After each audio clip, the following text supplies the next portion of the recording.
Hey folks, Dumac the Artist coming at you. EJ Flores, actually. This is going to be on my um, EJ Flores account, and I'm just going to just put it there. Um, Part 2 of my response to Wayne Philmore and his response to Bionic Dance, which is titled Final Thoughts on Atheism, where I'm going to continue to answer some of his questions and perhaps try to help him to understand some of the problems that many of us have with his particular theology and his particular brand of religion. Moving right along, we're going to start with, let's just pick up where we left off.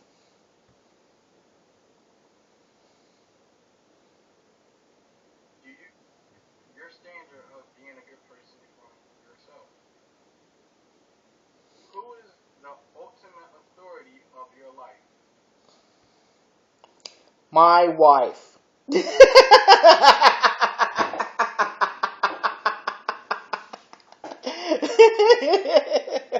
My wife.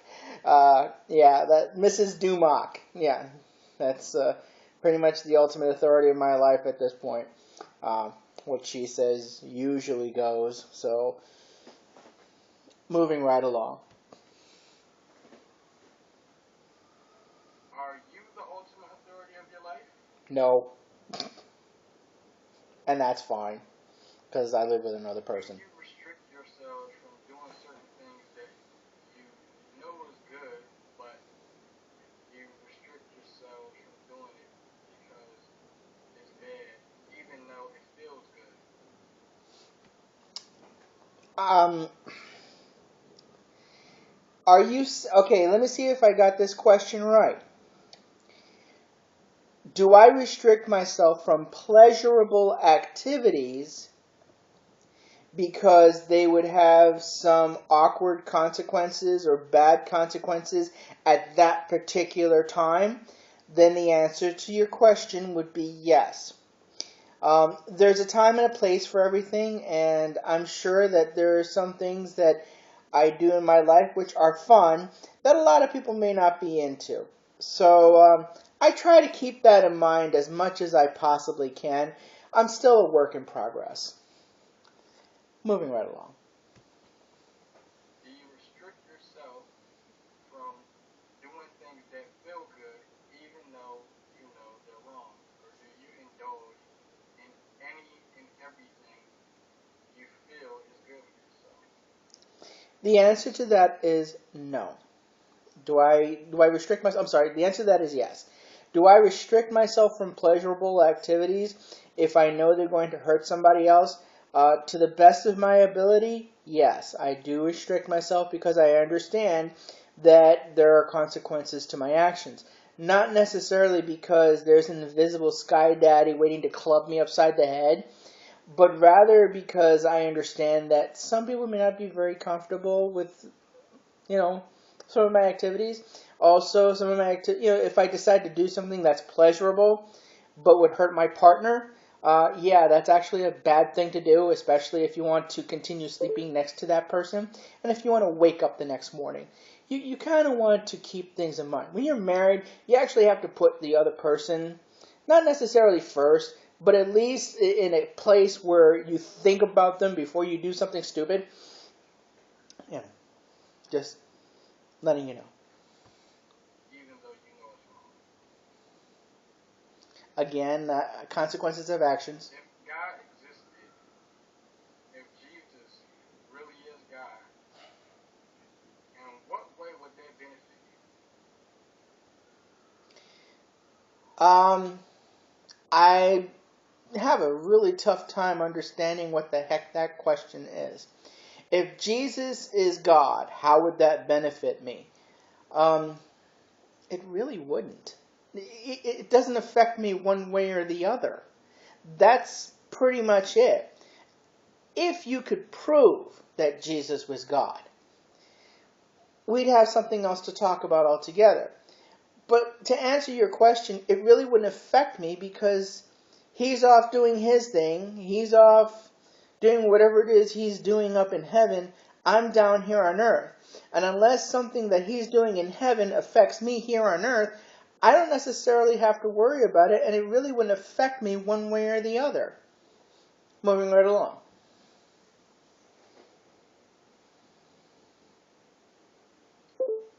If Jesus really is God, how would that change your lifestyle? Would you still live the same way, or would you not live the same way? And would you be a completely committed follower of Jesus Christ? The answer to your question, again, which is a redundant question and something that you're asking previously, um, again, it wouldn't necessarily affect me unless it was something that he was doing up in heaven that was affecting me here on this planet. Okay? Keep in mind that, Earth is here, heaven is outside of the universe, and the universe is a very big place. So unless something that Jesus is doing in heaven has some kind of ramifications as to what's going on over here on this little backwater planet, okay, on the boondocks of the Milky Way galaxy, wouldn't affect me whatsoever. It doesn't change anything unless there's something that's going to affect the entire universe. And if it reaches the point where it affects the entire universe, I wouldn't be able to do anything about it anyway, so it really wouldn't benefit me one way or the other. Just throwing that out there.